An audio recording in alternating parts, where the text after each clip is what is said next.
দর্শক দর্শক আপনাদেরকে স্বাগত জানাচ্ছি মোসাদ্দেক বি ফার্ম থেকে।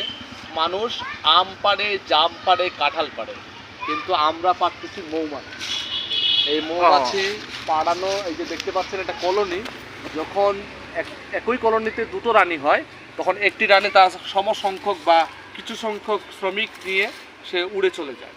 তো ওই উড়ে যাওয়া যে কলোনিটি, সেটা এই যে একটি গাছের মগডালে লিচুর মাঠে আমাদের মৌ খাবার স্থাপিত হয়েছিল।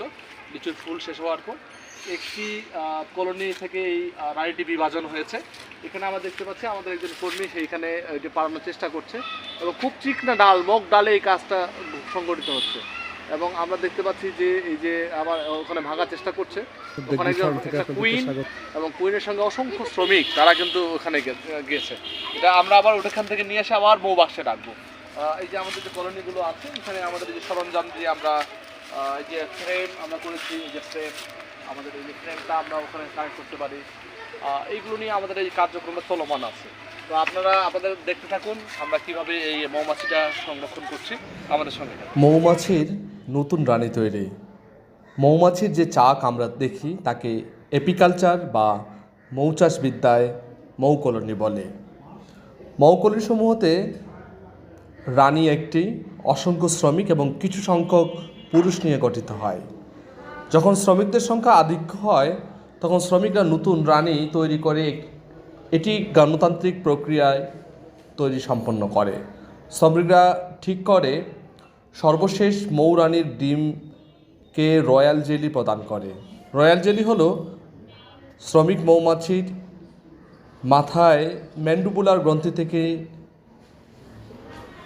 একটি নির্যাস, যাকে রাজকীয় খাবার বা রয়্যাল জেলি বলে। শ্রমিক মৌমাছিরা এই রয়্যাল জেলিটি সর্বশেষ ডিমে প্রদান করে। তা থেকে 14 দিন সময়ে রানী তৈরি হয়। নতুন রানী ফুটে বের হলে যে কোনো একটি রানী সমসংখ্যক বা কিছু সংখ্যক শ্রমিক নিয়ে উড়ে যায়। একে এপিকালচারে সোয়াম বলে।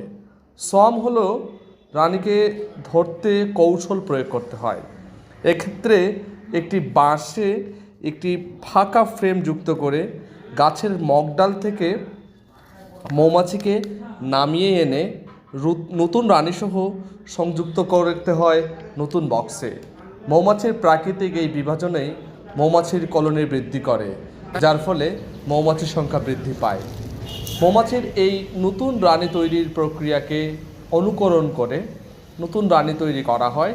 এক্ষেত্রে রানী মৌমাছিকে পৃথক করে শ্রমিক মৌমাছিকে রানী মৌমাছির সর্বশেষ ডিমকে রয়্যাল জেলি দিয়ে নতুন রানী তৈরি করার একটি কৃত্রিম প্রক্রিয়া মাধ্যমে বাক্স বৃদ্ধি করা যেতে পারে। মৌমাছির নতুন রানী তৈরির এই প্রক্রিয়াটি আমরা আপনাদের সামনে তুলে ধরলাম। মোসাদ্দেক বি ফার্মের সঙ্গে থাকার জন্য ধন্যবাদ।